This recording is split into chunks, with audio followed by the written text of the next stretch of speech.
Kisah pilu juga dirasakan keluarga korban lainnya. Salah satu korban bernama Pariem adalah tulang punggung keluarganya di Lampung. Bahkan pihak keluarga tak sampai hati memberitahu ibunya yang sudah sepuh bahwa Pariem telah meninggal dunia.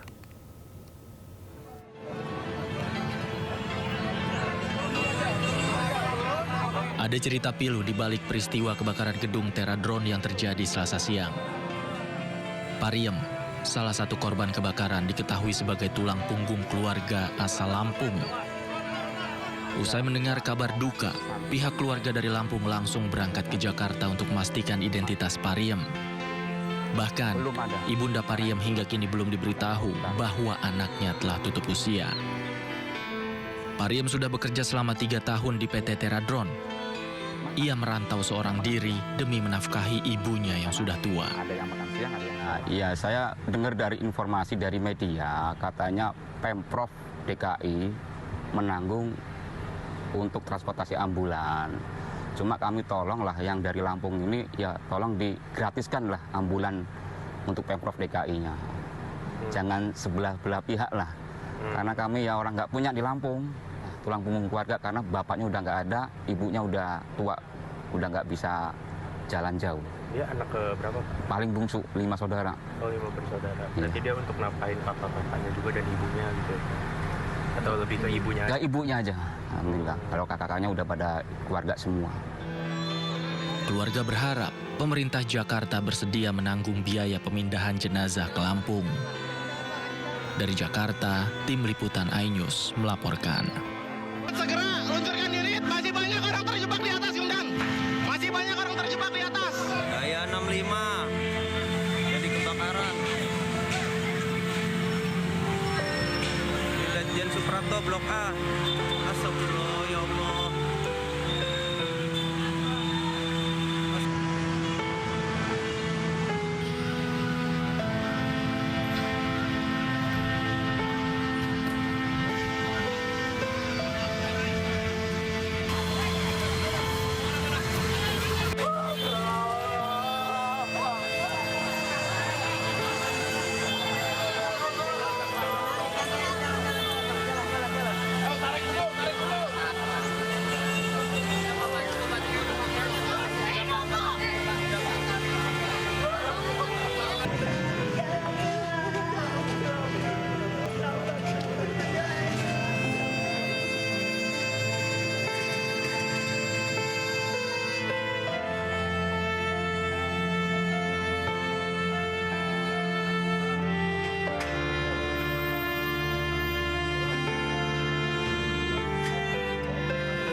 Suasana duka menyelimuti rumah duka salah satu korban kebakaran gedung Teradron Raihansyah Pinago Sipahutar di Komplek Perumahan Jatijajar Tapos, Kota Depok.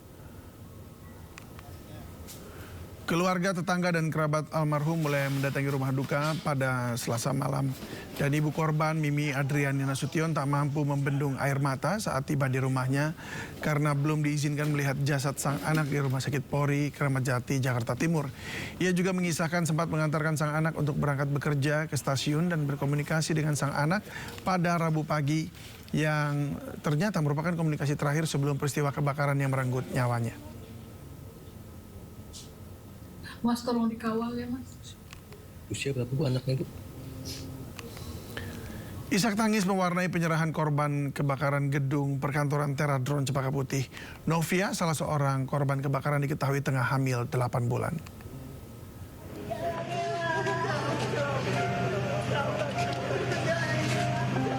Suami serta kerabat tak kuasa membendung tangis saat menjemput Novia Nurwana, salah seorang korban kebakaran perkantoran Teradron di Rumah Sakit Polri Kramat Jati, Jakarta Pusat.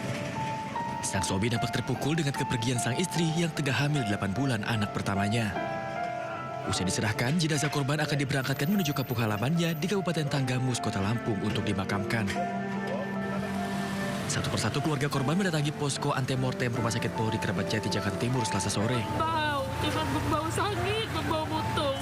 Isak tangis pun tak terbendung saat keluarga mengetahui salah satu kerabatnya menjadi korban dalam peristiwa kebakaran di PT Teradron. Jalan Suprapto Blok Sebelumnya sebuah gedung 7 lantai kantor perusahaan jasa pesawat tanpa awak atau drone di Jalan Letjen Suprapto, Kebayoran, Jakarta Pusat terbakar. Akibat kebakaran 22 orang tewas dibawa ke Rumah Sakit Polri Keramat Jati untuk diidentifikasi. Dari Jakarta, Tim Liputan, A-News melaporkan. Menteri Dalam Negeri Tito Karnavian meninjau langsung lokasi kebakaran PT Terra Drone di Kemayoran, Jakarta Pusat. Tito menegaskan pentingnya pengawasan izin gedung dan pengujian keselamatan kebakaran secara berkala. Kapolres Metro Jakarta Pusat dan Kepala Dinas Kebakaran dan Keselamatan Jakarta, Tito menyoroti mekanisme penerbitan izin pembangunan gedung serta sertifikat layak fungsi yang menjadi syarat utama kelayakan bangunan. Menurut Tito, tidak ada regulasi yang mengatur pemeriksaan keselamatan gedung secara reguler. Padahal gedung dengan risiko tinggi seharusnya mengalami uji keselamatan minimal setahun sekali. Sementara itu, Kapolres Metro Jakarta Pusat Susatyo Purnomo Condro memastikan penyelidikan terus berjalan dan akan menelusuri penyebab pasti kebakaran. Agar tidak terulang kembali, kira-kira apa yang harus dilakukan? Ada gray area nggak dalam pengaturan masalah pencegahan kebakaran gedung misalnya? Nah, kemudian dari diskusi tadi dengan Pak Wali Kota, Pak Kapolres, kemudian juga dengan Kepala Dinas Pemadam Kebakaran DKI, logika saya tadi ya berpikir bahwa setiap pembuatan bangunan juga harus ada pengujian tentang pencegahan kebakaran atau mitigasi atas kebakaran.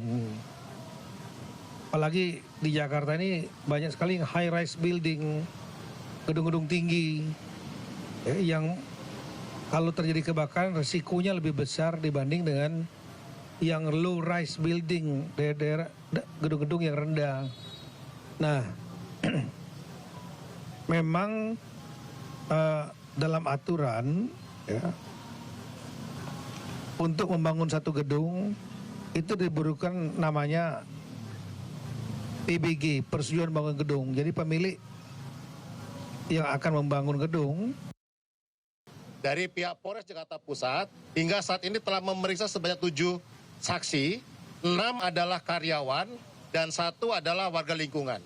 Untuk mengetahui apakah ada peristiwa pidana karena unsur kelalaian ataupun memang ini adalah sudah diperkirakan. Namun demikian, sebagai informasi awal bahwa pemilik gedung dan pemilik usaha adalah 2 orang yang berbeda. Nah, kami akan mendalami informasi dari lingkungan sudah berapa lama beroperasi, informasi dari perusahaan itu berapa lama beroperasi, tentunya ini menjadi bagian. Dan hari ini kami juga akan memeriksa pihak dari manajemen apakah sudah diperhitungkan terkait dengan resiko dari usaha ini. Apakah cukup dengan APAR yang untuk bisa memadamkan baterai ya yang kita lihat, dan nanti dalam waktu dekat kami juga akan melaksanakan gelar perkara tentunya berdasarkan hasil olah TKP dari Puslap 4 untuk memastikan terkait dengan sebab kebakaran, dan kami akan menentukan kelanjutan dari penyidikan ini. Untuk saat ini kami mohon waktunya untuk kami bisa terus mengumpulkan bukti-bukti ataupun alat-alat bukti lainnya, dan semua masih bekerja, dan Bapak Kapolri, Bapak Kapolda juga sangat serius untuk menangani peristiwa ini, dan saat ini juga di Rumah Sakit Polri sudah dilakukan proses identifikasi lanjutan. Tadi malam baru sampai 3 dan hari ini itu dilanjutkan, dan beberapa juga sudah mulai dibawa oleh pihak keluarganya.